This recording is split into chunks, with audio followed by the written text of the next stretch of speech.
আজকে এক ঐতিহাসিক জানাজা নামাজের সাক্ষী হলাম।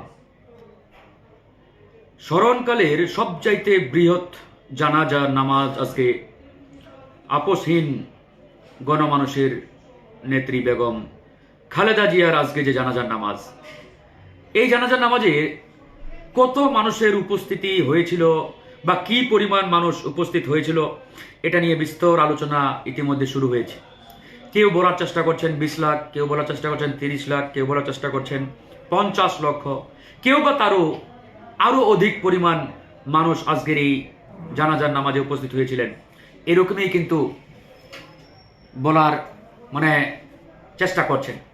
তবে সংখ্যাটা যাই হোক, একটা বিষয়ে আমি অবাক হয়ে গেলাম যে আজকের এই জানাজায় আমি বেলা 11টায় মহাখালী দিয়ে প্রবেশ করার চেষ্টা করছি। মহাখালী থেকে আমার বিজয় সরণি 1 কিলোমিটার পথ, এটা আসতে পাক্কা 3 ঘন্টা সময় লেগেছে। 3 ঘন্টা। সুতরাং এখান থেকে আমরা আন্দাজ করতে পারি যে আজকে কি পরিমাণ মানুষ এই জানাজায় উপস্থিত হয়েছিলেন। যতটুকু আমরা ভিডিওতে দেখেছি, যদিও সরাসরি তো দেখার সুযোগ হয় নাই, পুরো মিরপুর রোড এদিকে আপনার প্রায় শাহবাগ পর্যন্ত, মহাখালী এদিকে, এই যে রেকর্ড পরিমাণ মানুষ বেগম জিয়ার আজকের এই জানাজায় উপস্থিত হলেন, কারণটা কি বলুন তো? বেগম খালেদা জিয়ার জানাজায় স্মরণকালের ইতিহাসে সবচাইতে বড় জনসমাগম। বেগম খালেদা জিয়া বিএনপির প্রধান, এই কারণে সাবেক প্রধানমন্ত্রী ছিলেন, এই কারণে এরকম অনেক কারণ থাকতে পারে। তবে আমি মনে করি না যে বেগম খালেদা জিয়া বিএনপির প্রধান এই কারণে এত মানুষ উপস্থিত হয়েছে, এটা সত্য নয়। কিংবা বেগম খালেদা জিয়া 3 বারের প্রধানমন্ত্রী ছিলেন, এটাও কারণ নয়। তাহলে বেগম খালেদা জিয়া কি এমন করেছেন বা বেগম খালেদা জিয়ার ভিতরে কি এমন গুণ রয়েছে যার কারণে আজকে এত এত মানুষের উপস্থিতি, মিলিয়ন মিলিয়ন মানুষ বলা যায়। তার কারণগুলো আমি খোঁজার চেষ্টা করলাম। মেজর যে কারণটি আমি খুঁজে পেয়েছি সেটা হচ্ছে বেগম খালেদা জিয়া ছিলেন আপোষহীন নেত্রী। তার জীবনে আপোষকামিতা বা আপোষ করেছেন এইরকম ঘটনা বোধহয় একটাও নেই। অনেক সংকটময় সময় তিনি পার করেছেন। রাজনীতির মাঠে অনেক উত্থান পতন হয়েছে, রাজনীতির মাঠে অনেক ক্রিটিক্যাল সময় তিনি ফেস করেছেন, কিন্তু তার জীবনে তিনি কোনোদিন আপোষ করেন নাই। আপনারা একটা বার চিন্তা করেন যে একজন 77 বছর বয়সী নারী, 77 না, 78 79 বছরের একজন নারী একটা নির্জন কারাগারে, একজন ব্যক্তিও নেই, সেখানে তিনি 2 বছরেরও অধিক একা থেকেছেন। তার সাথে তার যে গৃহ পরিচারিকা ফাতেমা, সে ছিল। ধরে নিলাম 2 জন ব্যক্তি। আপনারা চিন্তা করেন তো ভাই, যে 80 বছরের একজন বৃদ্ধ মহিলা, যদি আপনাকে বলা হয় যে আপনি 80 বছরের একজন বৃদ্ধ, আপনি এরকম নির্জন কারাগারে আপনার সাথে একজন রাখা হবে, আপনি কি থাকবেন? রাজি হবেন? আমার মনে হয় না কোনো পাগলও রাজি হবে যে তোমার সাথে একজনকে দেওয়া হবে এরকম একটা নির্জন ঘরে একাকী থাকতে হবে। কেউ রাজি হবে না। বেগম খালেদা জিয়া তিনি যদি আপোষ করতেন তাহলে ওই পুরান ঢাকার পরিত্যক্ত নির্জন কারাগারে তাকে বছরের পর বছর থাকতে হতো না। তিনি হয়তো বিদেশে গিয়ে আরামে এসে থাকতেন, খুব ভালোভাবে থাকতে পারতেন, কিন্তু তিনি আপোষ করলেন না। আপোষকামিতা তার হৃদয়ে নেই, তার মনে নেই, তার মস্তিষ্কে নেই, রক্তে নেই। এই জন্যই তিনি আজকে গণমানুষের নেত্রী, এই জন্যই কিন্তু তিনি আজকে জনগণের আপোষহীন নেত্রী।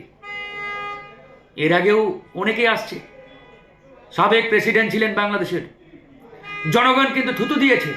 কেন? স্বৈরাচারের সাথে আপোষ করেছিলেন। সুতরাং যারা রাজনীতিতে আপোষ করে এরা টুডে ও টুমরো জনগণের ঘৃণার পাত্রে পরিণত হয়। আর যাদের জীবনে আপোষকামিতা নেই, যাদের জীবন আপোষহীন, তারা হয়তো সাময়িক চেয়ার পান নাই, বড় জায়গায় বসেন নাই, কিন্তু জনগণের ভালোবাসায় সিক্ত হয়েছেন এবং ভবিষ্যতেও হবেন। অসংখ্য ইতিহাস রয়েছে। আজকে চিন্তা করেন, বেগম খালেদা জিয়া তিনি আজকে প্রধানমন্ত্রী নন, তিনি বাংলাদেশের কোনো অফিসিয়াল বড় চেয়ারে বসেন নাই, তারপরেও আজকে ওনার জানাজায় মিলিয়ন মিলিয়ন মানুষের উপস্থিতি শুধুমাত্র একটা কারণে, তিনি আপোষহীন ছিলেন, মাথা নত করেন নাই, তিনি বিক্রি হন নাই। যারা বিক্রি হয়েছেন অতীতে, জনগণ থুতু দিয়েছে, জনগণ ঘৃণা করেছে। এই জন্যই রাজনীতির মাঠে আপোষহীন ভূমিকা অত্যন্ত গুরুত্বপূর্ণ। বেগম খালেদা জিয়া কি এখন প্রেসিডেন্ট বা প্রধানমন্ত্রী? কিন্তু বাংলাদেশের ইতিহাসে আমি মনে করি উনি যে প্রোটোকলটা পেয়েছেন, অন্তত পক্ষে এই 54-55 বছরে বিগত সময়ের কিংবা রানিং কোনো প্রেসিডেন্ট কিংবা প্রাইম মিনিস্টার কেউই এরকম প্রোটোকল পান নাই।